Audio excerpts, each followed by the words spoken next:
Hello, I'm Richard Raffan. This is a very short introduction to wood turning tools. Broadly, there are four types of turning tools. You have skew chisels, which have two bevels. This is the bevel, one either side, and the cutting edge is up there.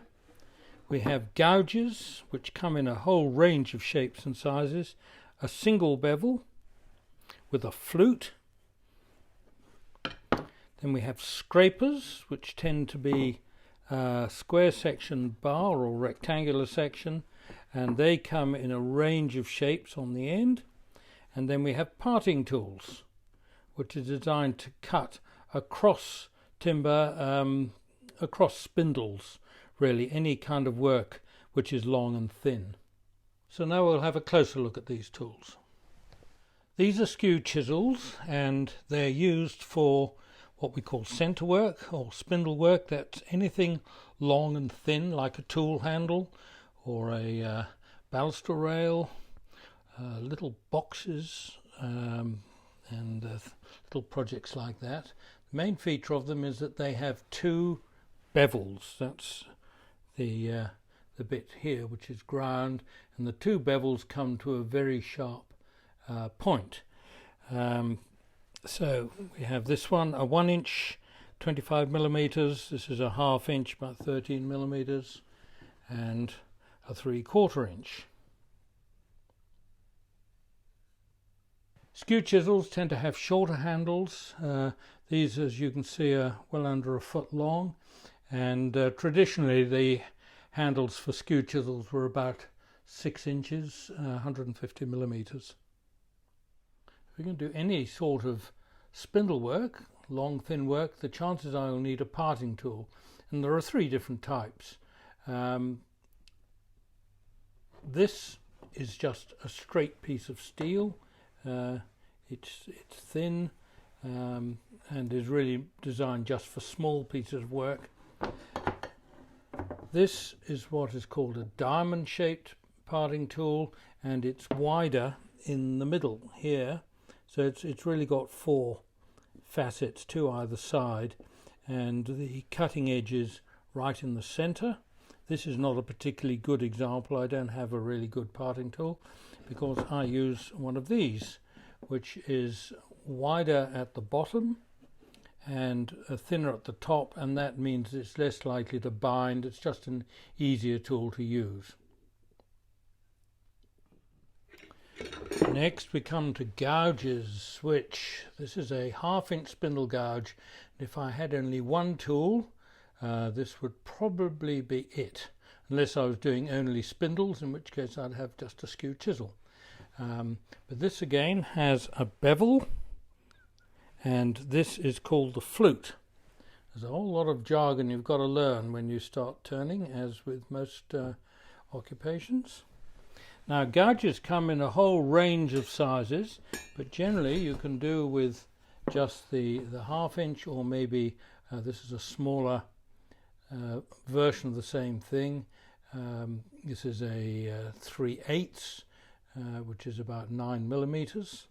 Now, just to confuse things, Americans tend to define their round tools by the bar width, whereas European-made ones will be defined by the width of the flute. So these are known generally as spindle gouges, and they come as larger ones. This is really used for roughing down spindles, taking square sections to round. Again, it's just got the one bevel, and they're useful tools to have but not essential. And here's a much older version of the same thing. This is at least 85 years old. It's at least 5 years older than I am, so I know that. My father bought it in the mid-30s. And variations on those tools which you use for centre work is this one, which is known as a detail gouge. It's got a very shallow flute, and it allows you to get into corners which otherwise only a skew chisel can get into when you're turning spindles and things like that. Then you have bowl gouges, which have a much deeper flute. This has an asymmetric grind on. Basically, most of the actual cross section of the tool is much the same, but you'll find there's a whole range of different grinds on the end, depending on who's trying to sell a particular tool. And they too come in different sizes. So this is a 1/2 inch. In European terms, that's the bit which is 1/2 inch. And then this is a 3/8 gouge. And they're really used for bowl turning, as the name implies. They're bowl gouges. The deeper flute makes them stronger than the spindle gouges, and the strength is what you need when you're hollowing well over the tool rest. And they again come in smaller sizes as well, and this is a 1/4 inch.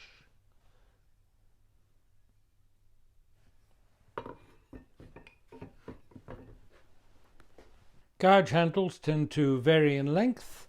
The one in front here is really just used for spindle work, so the handle doesn't need to be too long. And the other ones, these shorter handles here, are mostly used for detailing work, and again I don't need the leverage which I get with the longer handles. Scrapers come in a whole range of sizes, and basically you grind them to suit whatever you happen to be doing. You can even shape up ones, especially like this little one which has teeth on it, which I use for grooving, but not everybody would want one of those.